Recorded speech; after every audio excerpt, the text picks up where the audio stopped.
After the market closed. It's going to close here in 4 minutes again, and Doug Flynn joins us from Flynn Zito Capital Management. And the stock market kind of liked what the president said last night, adding in that he's not thinking about firing Chairman Powell, almost as if, as I said earlier, almost as if, where would you guys get that idea? Why'd you think I was thinking about that for? I was never thinking about it. So put Powell aside for a second and talk about China, because I broke it down earlier with some of the numbers that some of these firms are talking about, and Axios had a good quote too that we've just basically confirmed, that the president was told you're going to have, empty store shelves. Disruptions could become noticeable in a couple of weeks, and it's interesting.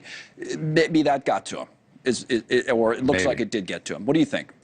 Change of pace here on China. Yeah, and just one thing about Powell I want to say, I think Trump has his scapegoat now if we do go into a recession, because he could firmly blame it on him now and the Fed. So putting that aside, yeah, I think they came out with some idea that they're going to maybe cut the tariffs down by half that they put on China. But then Besson came out and said, well, not so fast. The whole thing about this is trade deals normally take about 1.5 years to actually work out, because of the back and forth, like any negotiation. You're trying to do 100 of these in a very short period of time. And China, of course, the biggest one, I don't think you're going to get a deal that quickly. And they're certainly not going to give it away for nothing. So they have to they have to figure out how to do something, but both come out looking fantastic. Well, otherwise, this weird thing where I think we were saying it for a while, and people, I don't know if they stopped to think about it, but we were saying, well, we're going to cut these deals one by one with all these other countries, right? And we'll just leave China on the back burner for a while. And then until people started running the numbers and said, you know what, we do a lot of business with China, like them or not, think what you want, but you got to figure something out for all these businesses, large and small, that are relying, all these consumers who are relying. Otherwise, like Niall Stanage was saying a moment ago, you're going to pay through the eyes, or you're not going to have anything on the store shelves. It's almost like we thought we could forget about China for a while, but you can't do that.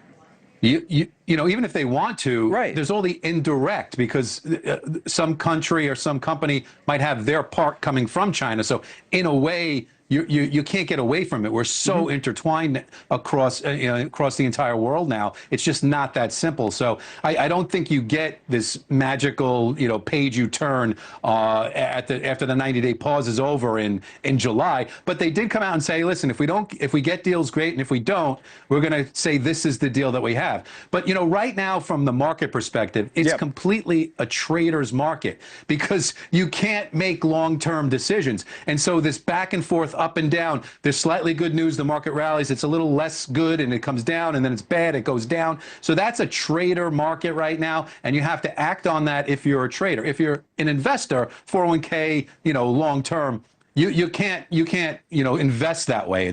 It's too mind-numbing. But the traders now are having a field day with all this up and down. The crazy part is they're the ones, the professional money managers, are the ones that are most scared. The average investor doesn't seem to be as worried as the professionals right now. That's the way it looks to me from my perspective. A couple of quick things on that. We're going to get the bell here. Right on the tablet, I got the fluctuation of stocks when Trump was going after Powell. So I'll just put that up for a moment. He's doing a lot of other stuff, but you see, that's your point, up and down, all around. And then just a quick look at Tesla, and the stock has been tumbling since Musk went into Doge, and then Musk said last night, well, you know what, I'm going to cut back on this government work. Stock's good today for a while. So we'll look at these numbers as they close it out. There's the bell. Thank you, Doug. All right.